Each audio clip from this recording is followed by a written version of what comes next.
Hi there. Welcome to Monetize Your Business podcast conversations in partnership with FNB.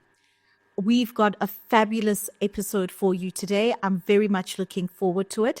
My name is Hetty, the entrepreneur, and I am your host for today's episode. But as always, I'm not flying this plane on my own. I do have my co-pilot with me. Papa Biz, how are you? Now, very good. And I'm very excited that we get to be here in this session today because we're actually sitting with a multi-award winning entrepreneur. And I'm looking forward to the story that we're going to be having. Absolutely. That doesn't happen every day. Not every day. So I'm very much looking forward to it today as well. Today we are having a conversation with Lindelani Xhanti, who is the founder and CEO of Agri-Shelves. And I'm really looking forward to having a really good and robust conversation with him. Lindelani, welcome. How are you today? I can't complain. How are you? Very, very Nice one, good. Lindelani. Welcome. Thank you, sir. Yeah, it's always an honor to speak to an award-winning entrepreneur. Multi. Actually, you know what? I like that track. Before we start, Several awards. Hetty, I don't know if you've seen this. I was checking this again. Look at this. This is Look at this. amazing. Look at this. This is a national presidential award. Take a look at that and feast your eyes. I mean, really, to be recognized on a national level is huge. And I say multi because please, guys. There's evidence here. We're not playing. We're not playing. There's evidence. We're not playing games. Look at this. This looks absolutely amazing. Absolutely amazing. Very, very, very, very impressive. And this has gone to from the Township Economy Awards. This is amazing. Wow. Congratulations. Thank you so much. I really appreciate it.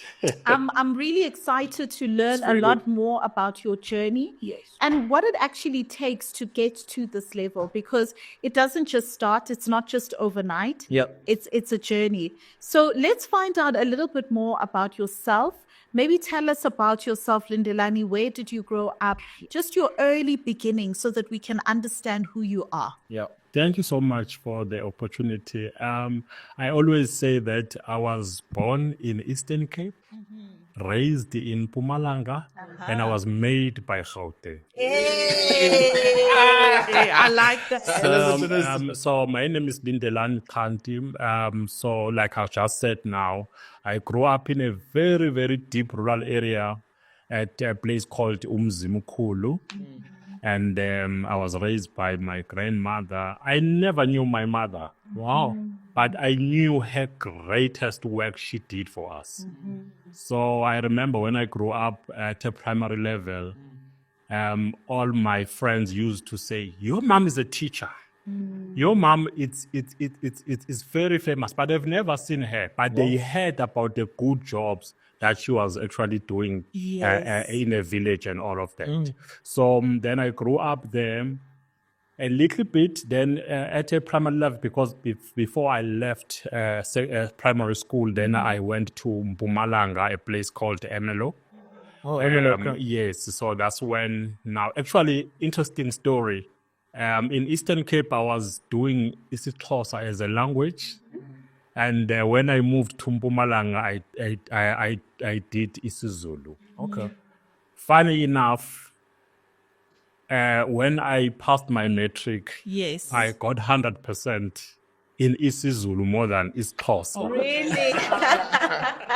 Yeah, so that's why most people, when they meet me, they say, "You are speaking a very fluent isiZulu, but your surname is deeply Xhosa." Yes. So that transition for me was amazing. Yeah, so then I grew up, I studied there, but the very sad story is that when I was at matric, my mom was very sick.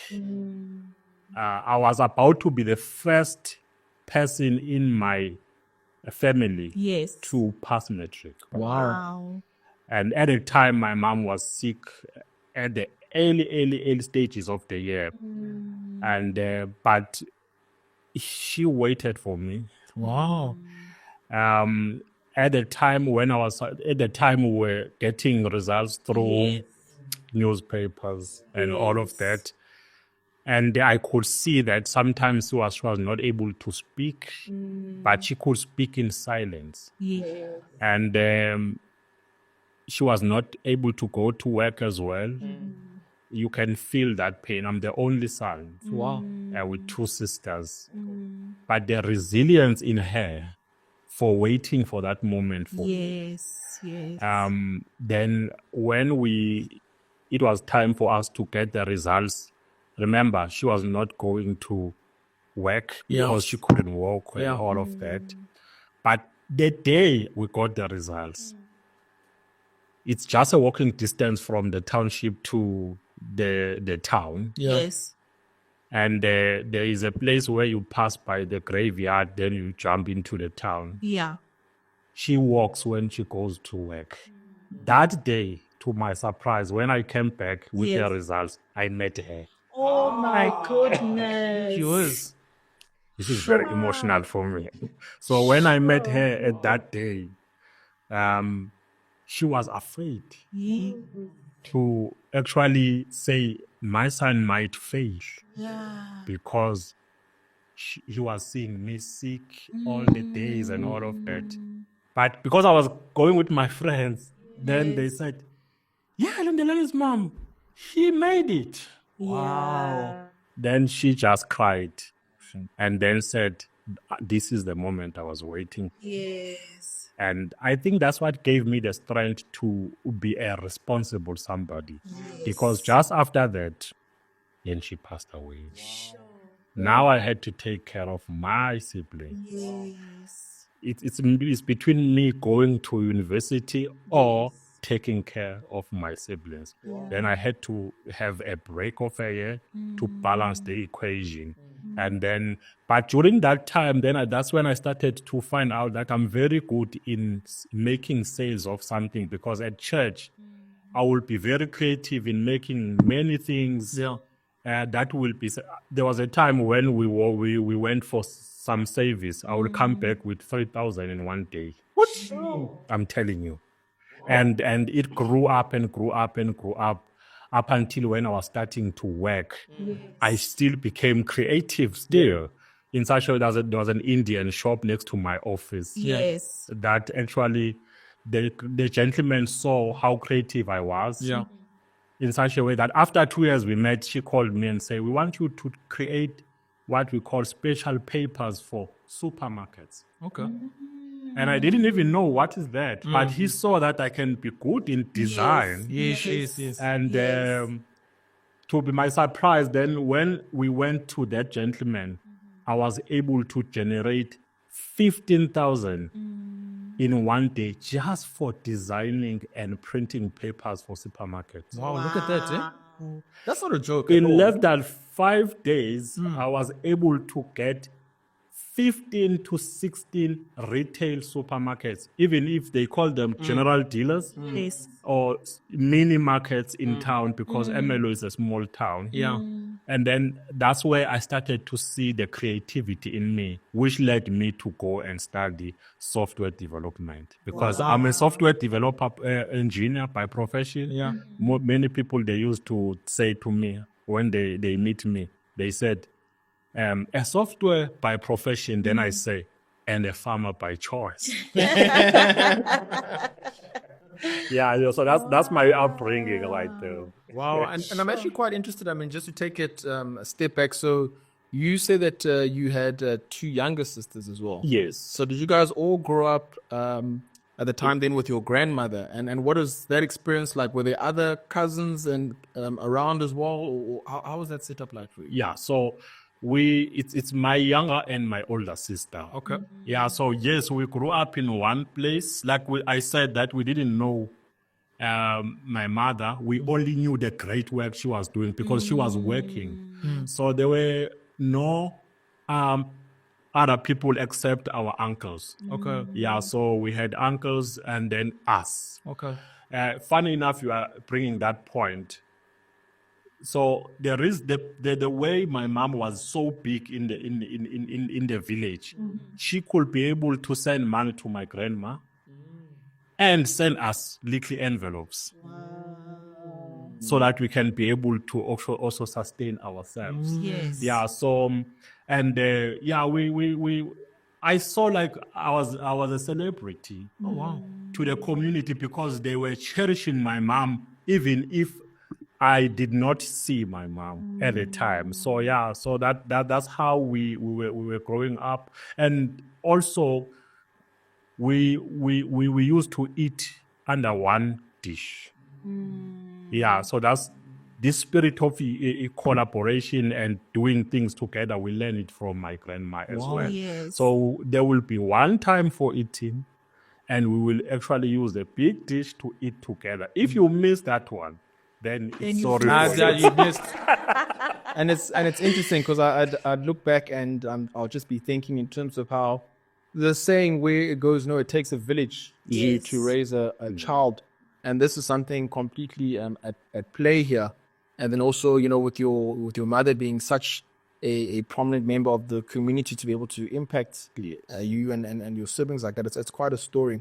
And I think just taking it forward, then how did you go into then software development, and then from how long did that take into the business? The business, yes. Yeah.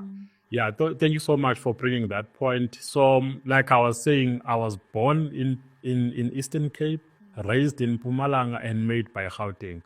So there was a time now I had to think about the type of career that I want to choose. Yeah. And everywhere I go, they speak about innovation. Yes. And it was a fairly new thing for us. What is innovation and all of that? And then I when I grew up, also what I didn't mention is that I had at the secondary school level, I had an internet cafe. Yes. I had an internet cafe in my place where I would be able to service the community. It was booming at the time, but now I had to learn new skills, how to design and all of that. And I came across that I might be doing something that is a little bit more into creating something out of nothing. Then I started to actually go for the software development. And funny enough, I've done things that are related to software in different universities through programs, not the actual entrance into university. Yes. The only software engineering that I did it in VETS, but I also further completed UX design through a company called Johannesburg Software Center for Engineering. Yeah. But they call it JCSE. It's linked to Wits University as well. So then that's how I started to actually, and during the time at my university, talking about how that transitioning to business, my lecturer was from Congo. My goodness, he's very good. And he actually told me about the Innovation Hub, business incubation. And luckily enough, the very same Center for Engineering was financed by the Innovation Hub for incubation. It is now called Chimorohong Presinst, which is in Braamfontein. Then during my year of studying, then I started to apply for incubation. That's how I got into business. Okay. Wow. Yeah, and then by the time I was at the one for Braamfontein, then when I graduated, I then moved to the main hub in Pretoria, which is in Lanewood. Yes. Wow. Very, very interesting. So tell us, what does AgriShelves do? Oh, I love that point. I love that point. So, Agri-Shelves, it's an Agri-Tech Ecommerce platform Okay. that is connecting farmers and hospitality businesses to buy and sell food products online conveniently. I speak like I'm pitching now. I wanted to say that you have done this before. I can see it. Yeah, so I developed the system myself as a software engineer. At the time, I was servicing, as developers, we develop systems for companies and all of that. But there comes a point where I said, I need to own product and service. And the only way of me owning product is to bring the element of the technology and also connect the other people who own the product through my technology. Yes. Then I had to think about what is the product that is on demand in South Africa. Then in my mind came agriculture. Then I started to actually meet this company was not even intended for me. Okay. I came up with an idea of connecting agriculture through technology. And I met a gentleman by the name of Mr. Chauke in Mpumalanga. He's a livestock farmer. And when I met him, it was through my business mentor. Most of you guys, you will know the gentleman by the name of KO, who is a hip-hop artist. Yes. Hip-hop artist. This is his father, who's my mentor. I see. Yeah, so now when I met the Mr. Chauke, I wanted to use what we call business model canvas methodology to find out about the connection between the two industries. Yes. And believe you in me, when I met him in the office in Ermelo, he said, Lindelani, you are an IT-related guy. How do you want us to connect with agriculture? Because agriculture does not involve any digital or digitized technology. Then I said to him, just give me a chance. Then I started to apply the BMC methodology, the value proposition. The customer. I was mostly interested in the customer segment because I wanted to know that when he is raising his cattle, how long does it take for him to do that before he sells those cattle? Yes. Then he told me that they take close to 2 years. 2 years. That means you are not making money for the period of 2 years. My goodness. Now I'm interested to know when you are selling, where do you sell? Yes. Because obviously they need to get also the best price. Definitely. If they've been waiting for so 2 long. years. Exactly. And what he said to me is that in the land, all livestock farmers, they sell in auction. Then that's where I started to understand my qualities, because I told him that, I'm sorry, Mr. Chauke, but I can tell you now that if you sell something in auction after 2 years, you are making a loss, because you always compromise the price. Absolutely. You see, then he started to actually understand where we go. But here is an important point about me building this agri-shelves company. Then when he said, but where can I sell the product? Then I asked him, do you know abattoirs? Then he said, I've heard about abattoirs. Yes. Then I said to him, but you cannot be a livestock farmer Yeah. And not know it. and not knowing abattoirs, because that is your direct market. Yes. Yes. And I asked him, what is the role of the abattoirs? He said, they're slaughtering. What? Cattle. And what are you producing? Cattle. Then he started shaking his hands. He's connecting the dots now. He's connecting the dots now and said, okay, probably what we can, because there was an abattoir closer to where he is. When we went there, because I wanted to lead the way, we went to the abattoir. And then I said to the lady who owns the abattoir, white lady, she said, Lindelani, oh, you're here again. What have you gotten for me? Then I said, I've got what you are looking for. Yes. She said, but I'm looking for livestock farmers. Here he is. Yes. That's to me. Yes. You see. But now the problem which led me to establish Agri-Shelves was that I knew that when I went to him to the abattoir, he will fail, because the mindset of the small-scale farmers is so small that they think small. Not that I'm making it like a bad thing, but they don't want to think big. Yes. So now when we went there, then I said, okay, here is the livestock that is local, and can you please give him a chance? Now I'm consulting on his behalf. And then the lady said, no, definitely, we are looking for this, that is the criteria. But we are looking for someone that can supply us with 7 cattle every week for the period of 6 months. Now, he wanted to say something next to me, and then I touched him, don't say that. Yeah. Because I knew he was going to say, but I don't have it. But I don't have. How am I You going see, to do this? exactly. I still need another 2 years. You see. Then I said to the lady, "We will come back for that opportunity." Okay, Yes. for sure. So what I said to him when we went out of the office, then I said, "I know what you wanted to say. Yeah.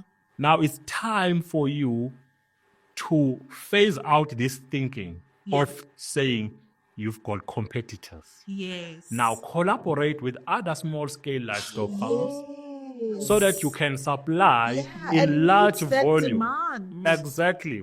And then just after that, we had now to add other products. Yes. Then I said to them, maybe we want to digitize this agricultural sector. Let's look at the products that are on demand on a daily basis. Yes. Then we started to include fresh produce. Yeah. We started to include eggs. We started to include fresh meat and chicken. Yeah. Now it's no longer the term livestock, but is the meat processing. Yes. Because the clients that we actually recruit are restaurants, fast food businesses, private Yes. hospitals, those people that are Yes. using this product on a daily basis. Exactly. That's how I started to actually create the name. And this very same name, it was not by myself. It was named by Mr. Mdluli, who's KO's father. Your mentor. My mentor. And the name Agri Shelves, it says this agri means agricultural products, Yeah. but that are on digital shelves. Yes. So we are digitizing all these so that a person can just use their phone in order to order, pay, and request delivery. Yes. Very convenient. Very convenient. And I think what I really like about it as well is that often, when we have discussions with entrepreneurs, policymakers, the news, etc., then they'll ask, but I mean, how are we able to access and make changes in our environment? Yes. And, what you're talking about is it's also taking lessons from, you can say, the first world. Yes, true. But we don't need to create another Facebook. No. So it's you take lessons from abroad and see how can I implement in our society in a manner that's actually going to make an impact. That's what I really like Definitely. about, because that's exactly Exactly. what you're doing by connecting all the farmers together and also working on the mindset. Yes. Yes. Yeah, That's a big definitely. one. It's a big one because I mean, when you find people in different settings, that's not their fault. No, not at all.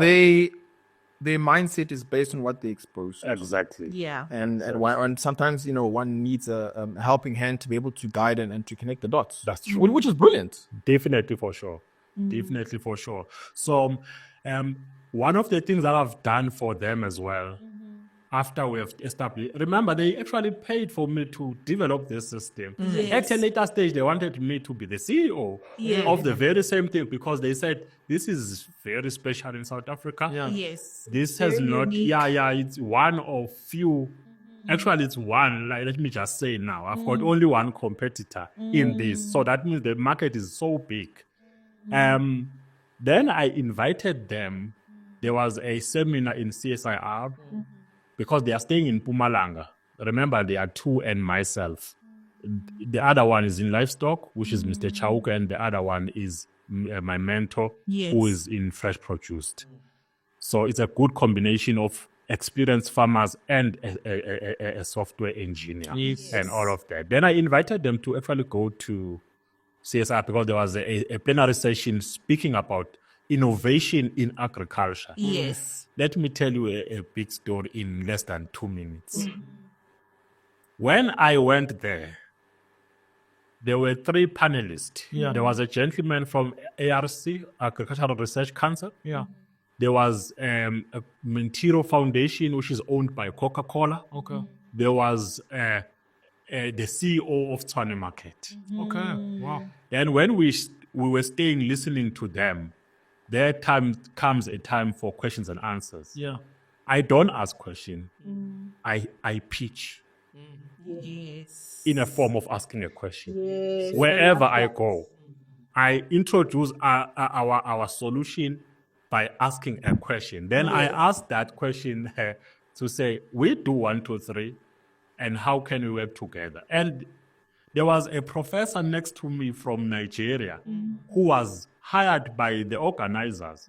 He stood up and tell the panelists that I know that you've hired me to come and give advice and all of that. This young man next to me, he was referring to me, has actually gave you a solution on how to digitize and innovate Yes. agriculture. So don't speak to me anymore. Yeah. Connect with him. Here's your person. And believe you in me, that has led me to Coca-Cola Mintiro Foundation My to want to goodness. invest 4 million so that we can be able to expand our business and also consult, assist farmers to farm.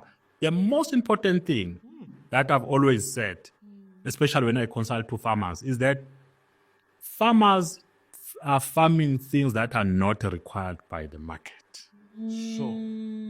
And there's no someone who is willing to actually tell them, because there's something we call customer validation. Precisely. It is not for us without us.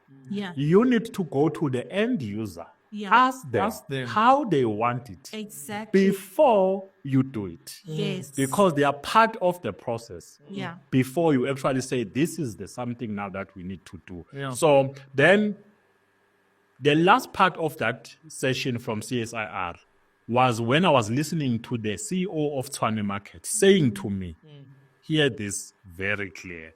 He said, he was delivering annual report. He said, we have made 7.9 billion.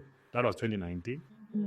However, 90% of what we produce does not come from Gauteng. It comes from Mpumalanga and also from Limpopo. Yes. It means, therefore, what we consume here is not coming here. It's not coming. Yeah. But Gauteng has got an economic-driven kind of, Yes. but not products. True. Then that's how I started to go working in partnership with Department of Agriculture, farmers forums to recruit.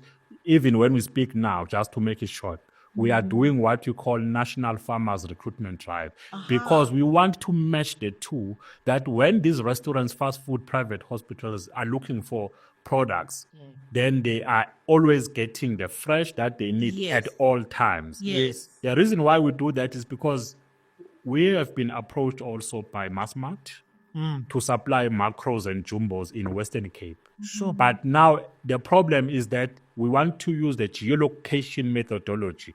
They come order to the system, it picks up who is closer to that place so that they can deliver closer.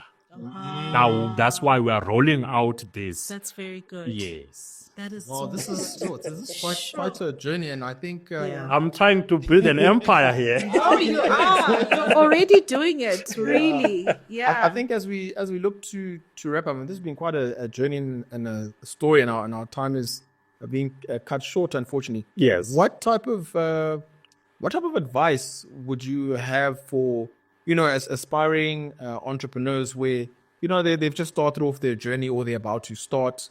Because I know you're also a mentor as Yes. part of the NYDA. Yes, true. Because I remember, I think it was at the Mamelodi workshop that we did. One of your mentees during the pitching, one of your mentees won. Yes. And she just attributed it all to you. And I thought, wow, look at this. Yeah. So what advice would you give to, aspiring entrepreneurs? I'm happy we are saying that I'm mentoring young people which thinks that they deserve what they did not work for. Discipline and focus on one thing and one thing only is the key.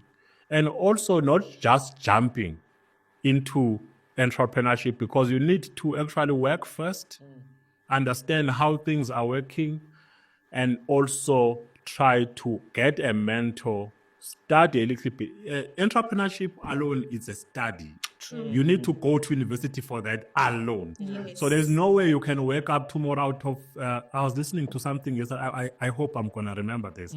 They said a real education starts after you have graduated. Oh, And that is so, So true. true.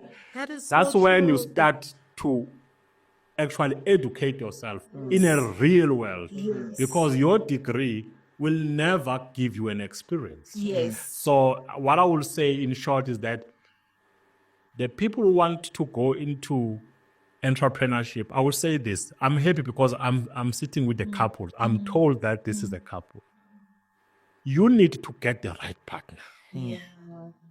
Because once you get the wrong person, you will never achieve what you want because you are going in silos. True. Every time, remember, life begins at home.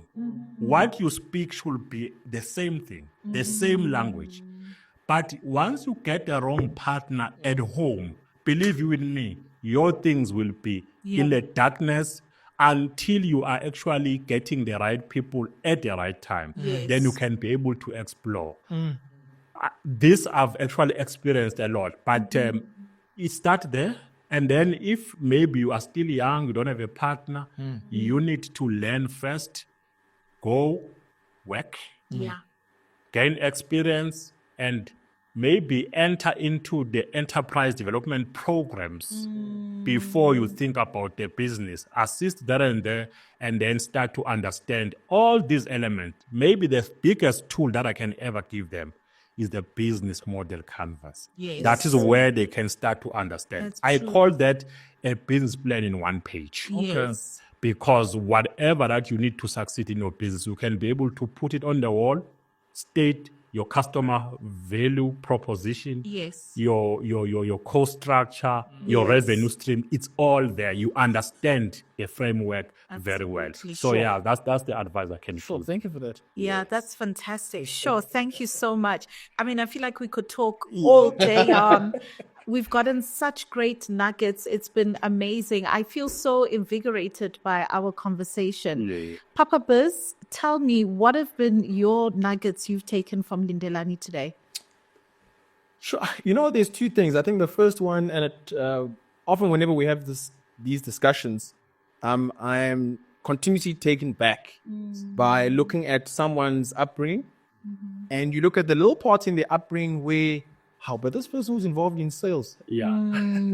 and the thing is that we've come to learn and come to see that the most important skill of any entrepreneur, the number one skill of an entrepreneur, is you must know how to sell. Definitely. And if you don't know how to sell, you're going to really, really struggle. So I was encouraged, just taking that back, and then also just taking it a bit forward. Some would say, prejudiced in terms of that. I look at the entrepreneurship journey as we've gone through it, and often I see how those because we used to work corporate, and when we went into the entrepreneurial landscape, it became very clear that we had an unfair advantage over some of our competitors, because we worked in the corporate space. That's true. There were certain ways of thinking and thinking of doing things that we took for granted that others were not. Yeah. And I'm seeing that as well in what you've spoken about, because your journey and your education through software development. I mean, you've got no business in farming. Yeah. But when you are in a corporate environment, and then now you venture off into business, you start to see opportunities differently. True. And those opportunities are actually far bigger than what one would be looking at when you look at so-called competitors in the space. Yeah. And your journey is just testament through to that. And well done. It's quite a privilege and inspiration to meet somebody like yourself. Thank you. And I can see why you've been winning all of these awards. Thank you. Thank you so much. That is such true innovation. Oh man, this has been absolutely amazing. I think my biggest nugget is, the story of your childhood and the story of the impact and role that your mother played. I mean, even as you were narrating the story, I could just feel myself even getting emotional because it is such a deeply touching story. And, sometimes it takes just one moment, one experience that can actually change the course of your life. And all of a sudden, it puts something in you that motivates you, that gives you discipline, that just makes you stay the course. And sometimes we're too young even to take on such responsibility. But I think you are such a prime example of her legacy actually living on. Yes, You know, yes. and so it's beautiful. All of these awards, everything that you are doing, it is for yourself, but it is also in honor of. And I think that this is absolutely amazing.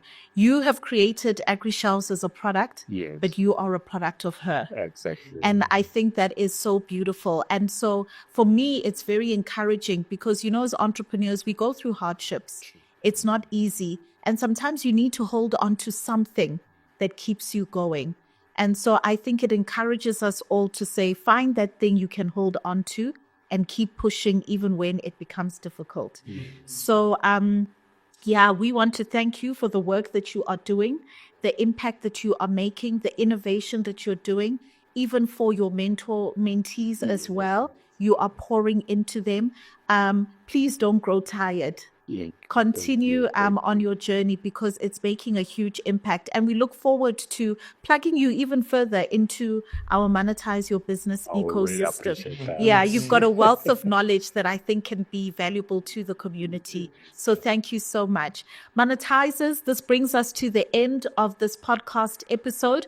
I hope that you are inspired and motivated by Lindelani's story like we are. Yeah. Please leave a comment under this episode. Tell us what your aha moment was, what you enjoyed the most. We will certainly leave the details of AgriShelves. Get in touch with them, see what they're doing, see how you can plug into their ecosystem as well. So that is Monetize Your Business podcast conversations in partnership with FNB. Until the next episode, bye-bye for now. Cheers, guys. Cheers.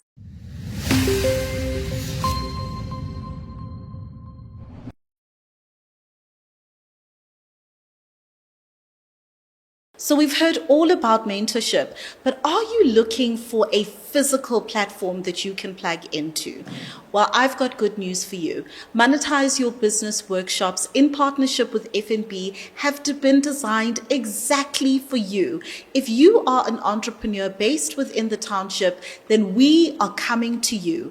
Monetize Your Business workshops are a fantastic platform where you can get access to masterclasses, fireside chats, networking, and you can also pitch your business for an amazing cash prize, a good boost into your business to help you grow and scale your business.